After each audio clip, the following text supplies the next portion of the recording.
চোখে চোখ রেখে কথা বলা তো দূরের কথা, একটা সময় বিএসএফ এর নাম শুনলেই সীমান্তে এক ধরনের নীরব আতঙ্ক কাজ করত। কিন্তু সেই দিন এখন পুরোপুরিভাবেই অতীত। দিল্লির সাউথ ব্লক থেকে শুরু করে পশ্চিমবঙ্গের নবান্ন ভবনে এখন একটাই নাম সবচেয়ে বড় আতঙ্কের কারণ হয়ে দাঁড়িয়েছে, আর সেই নামটি হলো সুবেদার সুলেমান আলী। কে এই সুলেমান? কেন তাকে বিজিবির ডন বলা হয়? মূলত তিনি হলেন বিজিবি রংপুর ৫১ ব্যাটালিয়নের পানবাড়ি কোম্পানির মূল কমান্ডার। তবে শুধু এই পদবি দিয়ে তাকে মাপা যাবে না। সীমান্তে তিনি এখন ভারতের ঘুম হারাম করা এক নতুন যমদূত। পশ্চিমবঙ্গের নতুন মুখ্যমন্ত্রী শুভেন্দু অধিকারীর ক্ষমতায় বসেই বর্ডার দিয়ে যে অহংকারের ফানুস তিনি ওড়াচ্ছিলেন, তা কিভাবে এক নিমেষে ফুটো করে দিলেন এই সাহসী বীর? কাটা তারের বেড়া দেওয়া সেই গোপন মিশনে ঠিক কি ঘটেছিল জিরো লাইনে? আজ সেই মাথা খারাপ করা অজানা গল্পই তুলে ধরব আপনাদের সামনে। পশ্চিমবঙ্গে এখন নতুন সরকার, ক্ষমতায় বসেছেন মোদির ছোটদা শুভেন্দু অধিকারী। গদিতে বসেই তিনি যেন এক নতুন খেলায় মেতে উঠেছেন। বর্ডার দিয়ে আর দাদাগিরি আর অহংকার যেন আকাশ ছুঁতে চাইছে। তিনি ভেবেছেন ক্ষমতার দাপট দেখিয়ে বাংলাদেশের সীমান্তে নিজের ইচ্ছে মতো রাজত্ব কায়েম করবেন। প্রথম ক্যাবিনেট মিটিংয়ে তিনি এক বিশাল মাস্টার প্ল্যান সাজান। বর্ডারের বিশাল এলাকায় জমির নিয়ন্ত্রণ তিনি বিএসএফ এর হাতে দেন। সাথেই ঘোষণা করলেন নতুন এক নিয়ম। তিনি ভেবেছিলেন এই নিয়মের জোরে বিএসএফ যা খুশি তাই করবে। হাদতে মোদি প্রশাসন আর শুভেন্দুর সরকার মিলে এক বিশাল ফাঁদ পাতার চেষ্টা করল। তারা ভেবেছিল বাংলাদেশের বর্ডার গার্ড আগের মতোই চুপচাপ করে বসে থাকবে, আর তারা মনের আনন্দে বর্ডারের সীমানা বাড়িয়ে দেবে। আর এই চিন্তায় বিভোর হয়ে তারা লালমনিরহাটের দহগ্রাম ৩ বিঘা করিডোর এলাকায় নিজের দিকে নজর দেয়। এই জায়গাটা ভীষণ স্পর্শকাতর, আর সেখানকার সাধারণ মানুষ প্রতিদিন যে রাস্তা দিয়ে যাতায়াত করে সেই রাস্তার দিকে নজর পড়ে ভারতীয় বাহিনীর। তারা প্রায় ছক কষে ফেলেছিল কিভাবে এই এলাকার দখল নেওয়া যায়।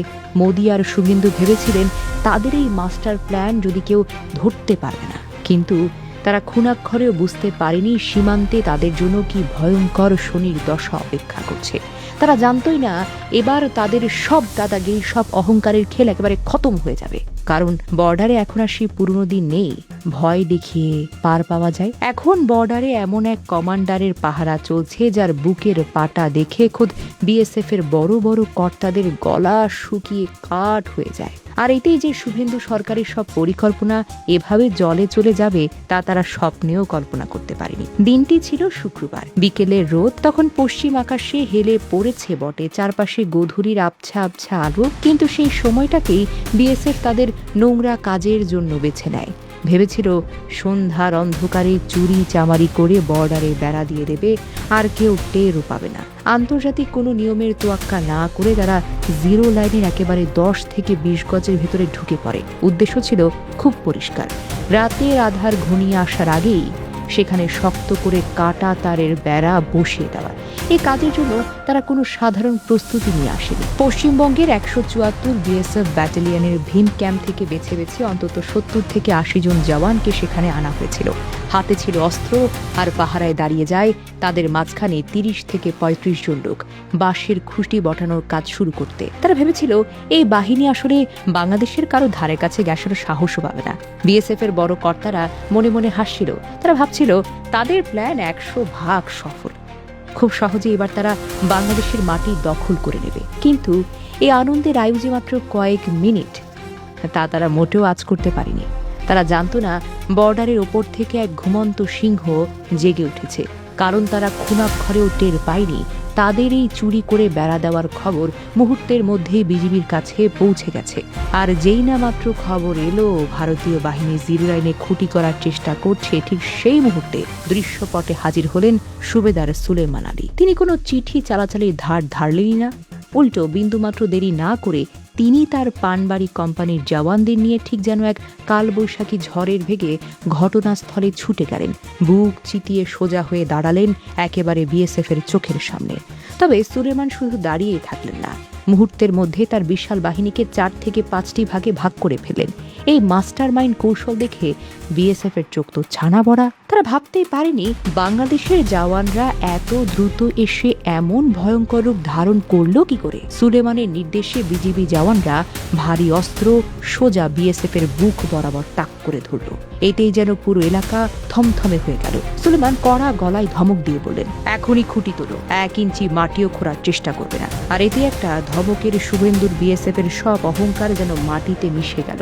যদিও বিএসএফ প্রথমে একটু ভাব নেওয়ার চেষ্টা করছিলেন, তারা ভাবছিল চোখ রাঙিয়ে বিজিবিকে ভয় দেখাবে, কিন্তু সুলেমানের চোখের আগুন দেখে তাদের সেই সাহস 1 সেকেন্ডে উঠে গেল। কারণ সুলেমানের সামনে দাঁড়িয়ে কথা বলার মতো বুকের পাটা তখন কোনো ভারতীয় জওয়ানদের মধ্যে ছিল না। তারা বুঝতে পারেন আজ যদি তারা বেশি বাড়াবাড়ি করে তবে তাদের কপালে চরম দুর্গতি আছে। বিজেপির এই ভয়ঙ্কর রূপ দেখে তাদের হাত পা রীতিমতো থরথর করে কাঁপতে শুরু করে। সুলেমান যেন তাদের কাছে মূর্তিমান এক জলজান্ত জমদূত হয়ে ধরা দিল সেই গধূলির আলোয়। যখন বিএসএফ দেখল বিজিবির জওয়ানরা তাদের দিকে অস্ত্র তাক করে একদম রেডি হয়ে আছে, তখন তাদের আর কোনো উপায় থাকলো না। যেই বাঁশের খুঁটিগুলো তারা অনেক কায়দা করে মাটিতে পুঁতেছিল, সুলেমানের ধমক খেয়ে সেই খুঁটিগুলো নিজের হাতেই উপড়ে ফেলতে বাধ্য হলো। যে ভারতীয় বাহিনী একটু আগেও বিশাল ভাব দেখায়, তারা সুলেমানের সামনে একদম ইঁদুরের মতো চুপসে গেল। কোনো কথা না বাড়িয়ে তারা সেখান থেকে একেবারে কেটে পড়ে। আর তাদের এই লেজ গুটিয়ে পালানোর দৃশ্য দেখে এলাকার মানুষ রীতিমতো অবাক হয়ে গেল। মজার ব্যাপার হলো, এর আগে মেখলিগঞ্জের বিজেপি বিধায়ক ধরিরাম রায় বড় বড় বুলি আওড়েছেন। তিনি বিশাল দম্ভ করে বলেছেন ভারতের বেড়া দেওয়ার কাজ নাকি কেউ আটকাতে পারবে না। কিন্তু সুবেদার সুলেমান সামনে তার সেই দাদাগিরি একেবারে ধোপেই টিকল না। সুলেমান যেন একাই সেই বিধায়কের মুখে কড়া করে ঝামা ঘষে দিলেন। আর এভাবেই মোদির ছোটদা শুভেন্দুর সব স্বপ্ন সেদিন 0 লাইনের মাটিতেই কবর দেওয়া হলো। ভারতীয় বাহিনী সেদিন হারে হারে টের পান নতুন এই বিজিবির সাথে টক্কর দেওয়া তাদের কম্য নয়, হতেই পারে না। আর তারা বুঝতে পারল সুলেমানের মতো ডন যতদিন বর্ডারে আছে তাদের কোনো চাতুর্য কাজে আসবে না। বিএসএফ যে ফাঁদ পেতেছিল সেই ফাঁদে তারা নিজেরাই চরমভাবে আটকে গিয়ে নাকানি চুবানি খেলো বলে সবার চোখের সামনে খুব বাজেভাবে সেদিন বিকেলে ওই মাঠে দাঁড়িয়ে চরম লজ্জায় মাথা নিচু করে তাদের ফিরে যেতে হলো সেই পুরনো নোংরা ক্যাম্পে।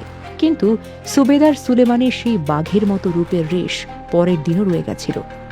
শনিবার সকালে যখন বর্ডারে 2 দলের বড় কর্তাদের নিয়ে জরুরি একটা মিটিং বসল, তখন দৃশ্যটা ছিল একেবারে চোখে দেখার মতো। যে বিএসএফ সব সময় বুক ফুলিয়ে কথা বলতো, সেই বিএসএফ এর কর্তারা সেদিন মিটিংয়ে বসে একদম চুপসে ছিল। তাদের গলা দিয়ে যেন কোনো জোর আওয়াজই বের হলো না, উল্টো তারা রীতিমতো নাকানি চুবানি খেয়ে বিজিবির কাছে আকুতি মিনতি করতে শুরু করলো। তারা বারবার অনুরোধ করতেই লাগলো সুলেমানের দল বর্ডারে এতটা কড়া রূপ যেন না দেখায়। পাশাপাশি তারা কথা দিতে বাধ্য হলো যে 0 লাইনের ধারে কাছেও যেন আর কখনো বেড়া দেওয়ার চেষ্টা না করে। শুভেন্দু আর মোদি প্রশাসন খুব ভালো করেই বুঝতে পারছেন বর্ডারে দাদাগিরি করতে হলে সোজা আঙুল বাঁকা করতে হবে, বিজিবি একটু কিন্তু পিছু পা হবে না। আজকের এই বাংলাদেশ আর সেই পুরনো দিনের বাংলাদেশ কিন্তু মোটেও এক নয়। এখনকার দামাল ছেলেরা চোখে চোখ রেখে মুখের উপর কড়া জবাব দিতে জানে। তাদের কাছ থেকে বর্ডারের 1 ইঞ্চি মাটিও কেউ সহজে কেড়ে নিতে পারবে না। সুলেমানের মতো ডন যতদিন পাহারায় আছেন ততদিন ভারতের সব অহংকার এভাবেই হয়তো মাটির সঙ্গে মিশে যাবে। বর্ডারে এখন শুধুই লাল সবুজের গর্জন। ভারতীয় রক্ষীদের মনের ভেতর সুলেমান যে ভয়ের পাহাড় তৈরি করেছেন তা ভাঙার সাধ্য এখন আর কারোই নেই।